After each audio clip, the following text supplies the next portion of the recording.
What's up everyone, welcome back to Let's Play Dark Souls. Thinking about it, there is one crucial difference between Dark Souls and Demon Souls that I completely forgot about until about 5 seconds ago.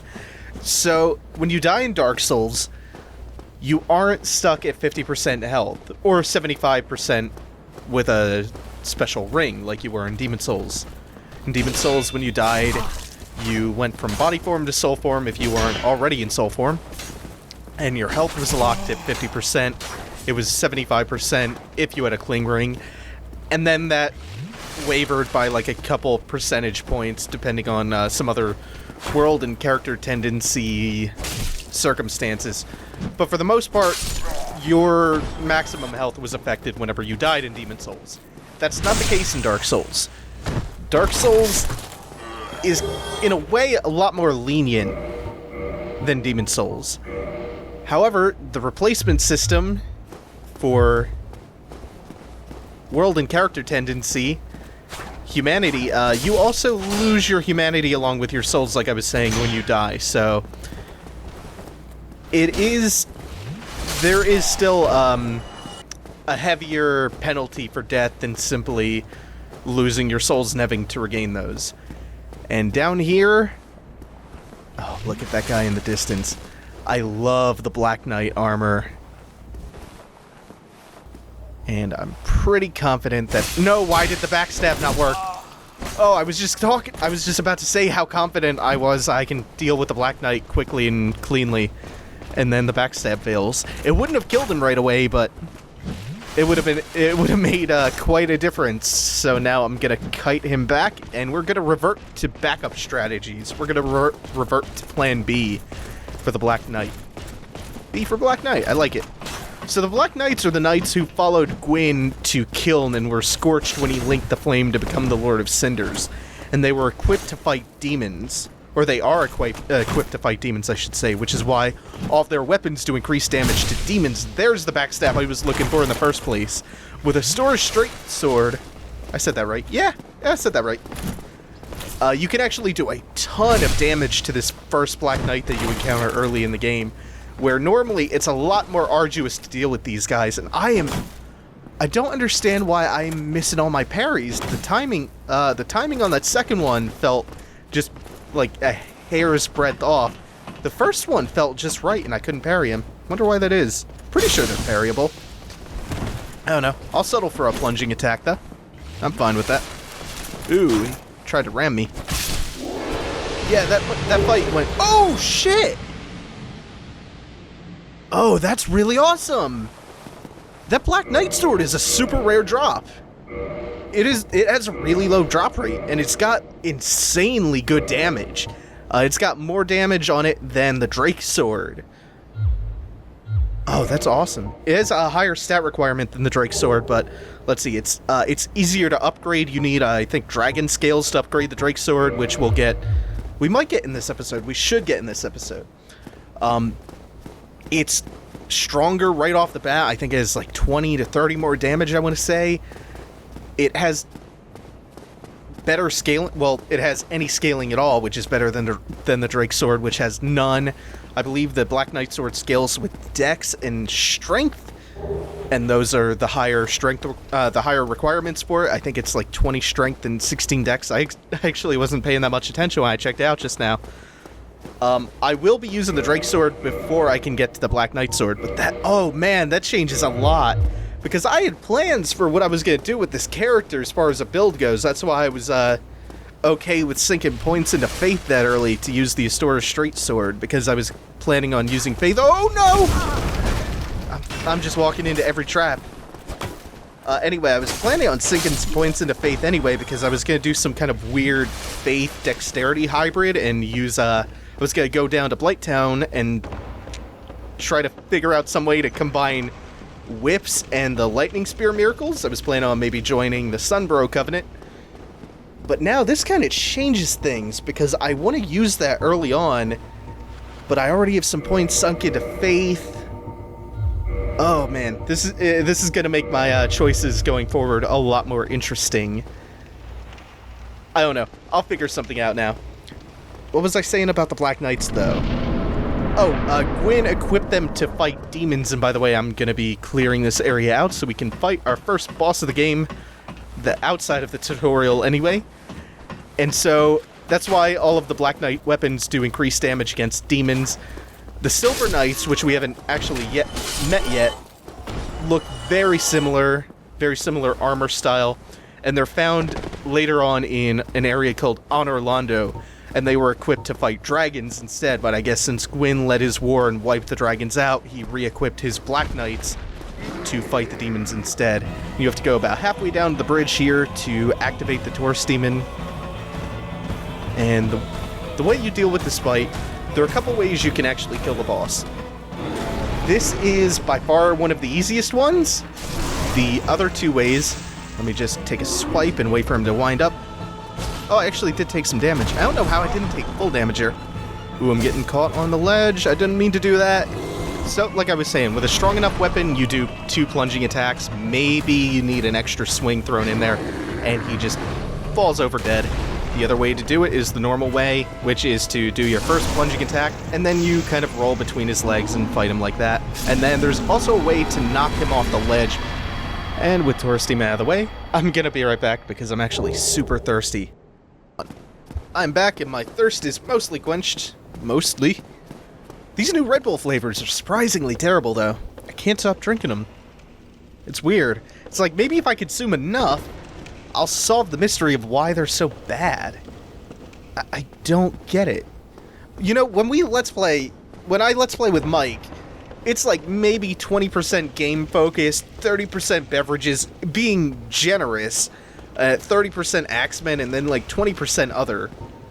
That is our niche, isn't it? We are like the #1 source for Red Bull, Gatorade, and Axemen commentary framed around the backdrop of video games. I think I'm gonna update the channel description to include that. Red Bull fills me with a vim and vigor. I need to talk utter, immoral, and incomprehensible babbling bullshit. That is a way better slogan than Gives Me Wings. So I'm tempting fate here. Ooh, Havel. Just so I can show you the shortcut down to Darkroot Basin, you can only open the shortcut up from the Undead Berg. Oh, fuck you, Havel. I see you backpedaling your way across the room. Asshole. You can only unlock that shortcut with the Master Key, otherwise you have to get the, I think it's called the Basement something. It's a dungeon key that you find on a charred corpse somewhere in Darkroot Basin. You have to come up that way to get here to connect these two areas without the Master Key again. And that's one of the starting gifts. I know I keep saying this, but the gifts are a thing that I will talk about in due time. There is a lot to talk about with this game, obviously. And the guy who I just ran away from, shrieking like a little girl, please, please don't let him follow me. I've done this before, and Havel has followed me back to the fucking bonfire. It's terrifying having Havel on your tail. Yeah, I guess I should explain who Havel is. Havel is intimidating as hell, for one. His full title is Havel the Rock, so as he's bludgeoning you to death with that giant dragon tooth club, he can call us jabronis and then make terrible movies. So Havel drops a ring that is the Dark Souls equivalent to the Ring of Great Strength from Demon Souls. It raises your maximum equip burden by 50%, and the utility for that should be mind-blowingly obvious. But I'm not gonna fight Havel yet, as you can see by me running away from him. And I have a little bit backtracking to do, so I'll pick up with that in just a moment after I take care of some of these enemies. To find my way around to the NPC who I always get lost trying to find.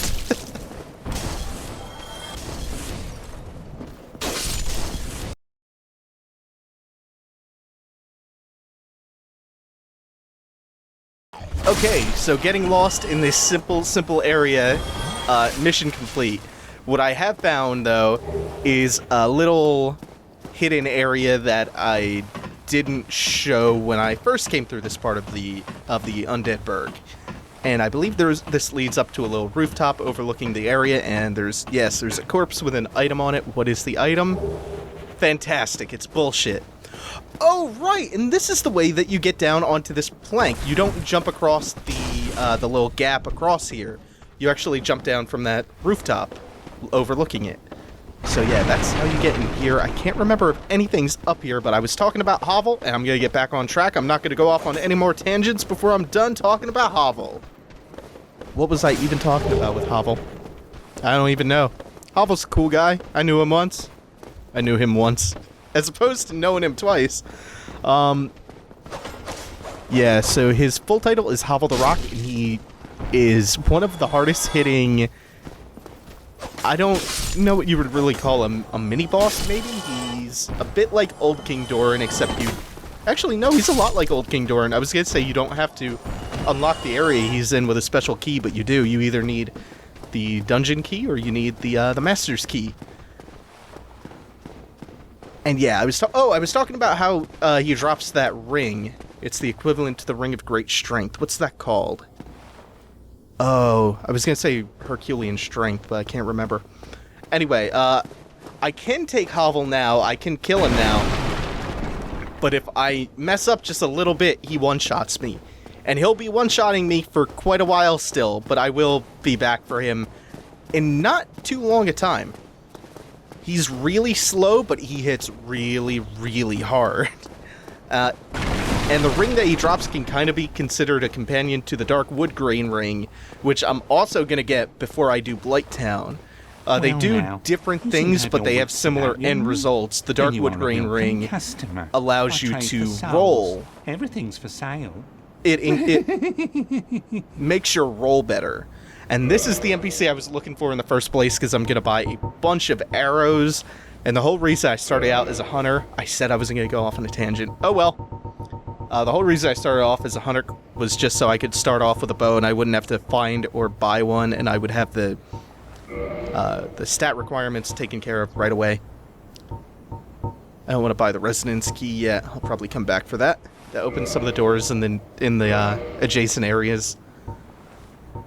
And you'll see why I'm buying arrows shortly. If you are familiar with the game and what's coming up, then you know exactly what I'm buying those arrows for. And I even hinted at it earlier. Back to Havel after another one of my ridiculous tangents, though. So yeah, I'm going to pick up the Darkwood Grain ring before I head into Blighttown, because if there's one place where that ring is super handy, it's Blighttown. Actually, I have not played through Blighttown since the PC version came out. I'm curious to see if the frame rate is still completely screwed. So the weapon Havel uses, that dragon tooth weapon, was created from the tooth of an everlasting dragon. Or the everlasting dragon. I believe there's only one, and we will meet him eventually. And his armor even resembles the stone scales of the dragons that were shown in the intro cutscene. And what we know about Havel from some of the item descriptions is that Havel was a bishop of the Way of the White Covenant, the covenant that we ran into last episode. And he's very well versed in miracles, being a bishop and all. And he even created the Great Magic Barrier miracle to counter the Scaleless's magic. And Havel holds a deep-seated grudge against Seath, though it's not really known why. And a lot of people speculate that he just hates all dragons, but I don't really think that's the case. And then there is an item, I can't remember which one. Actually no, it's the key that you use to unlock his tower from the Darkroot Basin side, for Darkroot Garden. That item description states that one of his close friends is the one who locked him in that tower. And it's possible that that friend was Gwyn, since Havel was known to have fought alongside Gwyn and been a friend of his. But he wasn't chosen for one reason or another to become one of the gods of the Age of Fire, like Seath and Nito. He wasn't chosen to hold the same status as those two. And I'm thinking that maybe Havel felt a little betrayed by that fact. And it's very possible that Gwyn imprisoned Havel because Havel attempted to betray them or rebel against them, perhaps over, you know, his distrust and his feud with Seath. And that's further supported by the fact that Gwyn seemed to kind of favor Seath. If you read, I think it's the description of their souls. I'm not really sure about that one. We will be talking about this in Havel again, though. There is a lot more to Havel than meets the eye, and I'm really excited for Honor Londo, so that's all I'll say about that for now.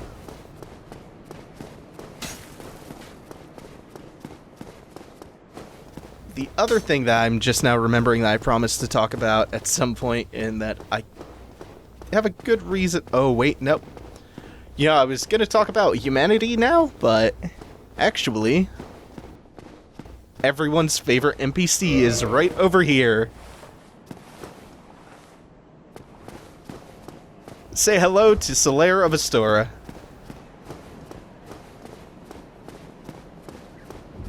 Ah, hello. You don't look hollow, far from it. I am Solaire of Astora, an adherent of the Lord of Sunlight. Now that I am undead, I have come to this great land, the birthplace of Lord Gwyn, to seek my very own son. You find that strange? Well, you should. No need to hide your reaction. I get that look all the time.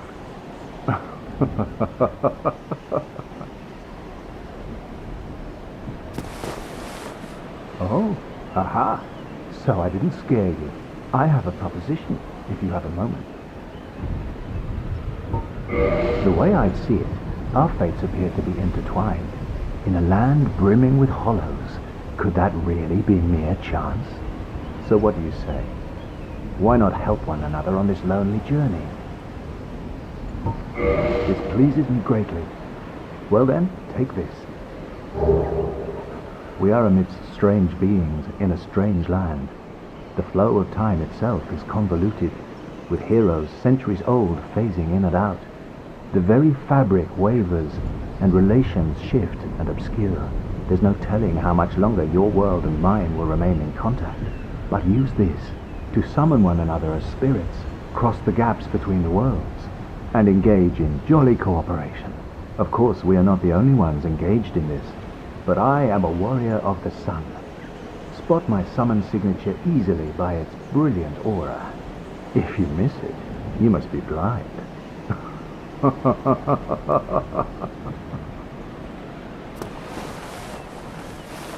Oh, hello there. I will stay behind to gaze at the sun. The sun is a wondrous body, like a magnificent father. If only I could be so grossly incandescent. Oh, hello there. The sun, if only I... So his very jolly demeanor is one of the things that makes Solaire so endearing to so many people. And it is a consummate betrayal to not only Solaire, everyone who joins his covenant, the Sun Bros, but most people in general if you kill Solaire, because he's just so damn likable. So he is the head of the Warriors of Sunlight, the Sun Bros covenant that I keep talking about.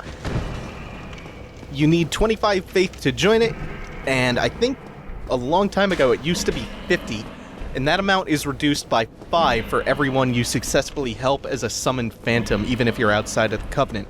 Well, actually, no, that doesn't make any sense.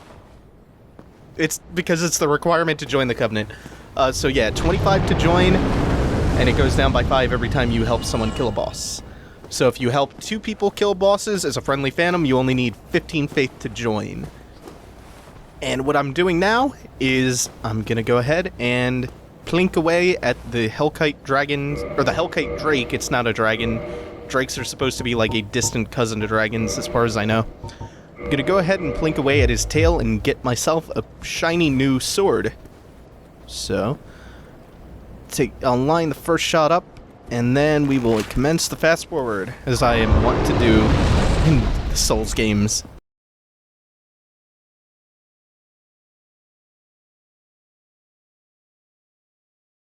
I think this normally takes, what, about 70 arrows? Should be a couple more. Oh, there it is. I thought it was going to be like 10 more.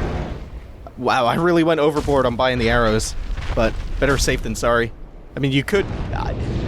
that stems from the fact that, if you remember, I think that it was the Demon Souls bonus episode, and I was plinking away at the blue dragon, my bow broke at one point, and then I ran out of arrows trying to finish it off instead of going back and repairing, so I have this gross tendency to overreact when I'm gonna just sit still and fire arrows at things in the distance for a bit. Now that I have the Drake Sword, I'm gonna head back, I'm gonna level up, and I'm gonna equip my awesome new sword. This sword, a lot of people consider it to be cheap, because it's such a powerful weapon that you get early in the game, and unlike the Black Knight sword, which is an even more powerful weapon that you can get even earlier, the Drake sword is not a low percent drop. If you know how to get it, you can get it every single time, and it makes a lot of the progress between now and Sen's Fortress much, much, much, much, much easier. So it's seen as kind of a cheesy thing to do, to rely on that Drake sword for a bit. I don't really care. It's a fun weapon to use as a really cool R2 attack when you're two-handing it that sends a shockwave out, and it also does tremendous amounts of damage to the weapon itself. It shaves like something like 30 durability points off of it every time you use it, which is something like a sixth of its total durability. It might even be more, it might be slightly less. That's what the attack looks like, and that's probably the last time I'm ever going to use it, because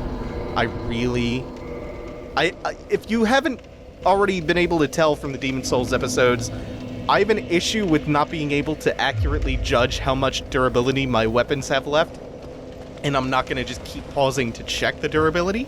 And something that kind of tends to happen to me from time to time is my weapon will break in the middle of a bad spot, and that's just not a situation I feel like dealing with the Drake sword. But that's going to do it for this episode. Thank you guys for watching. Take it easy. Have a good one.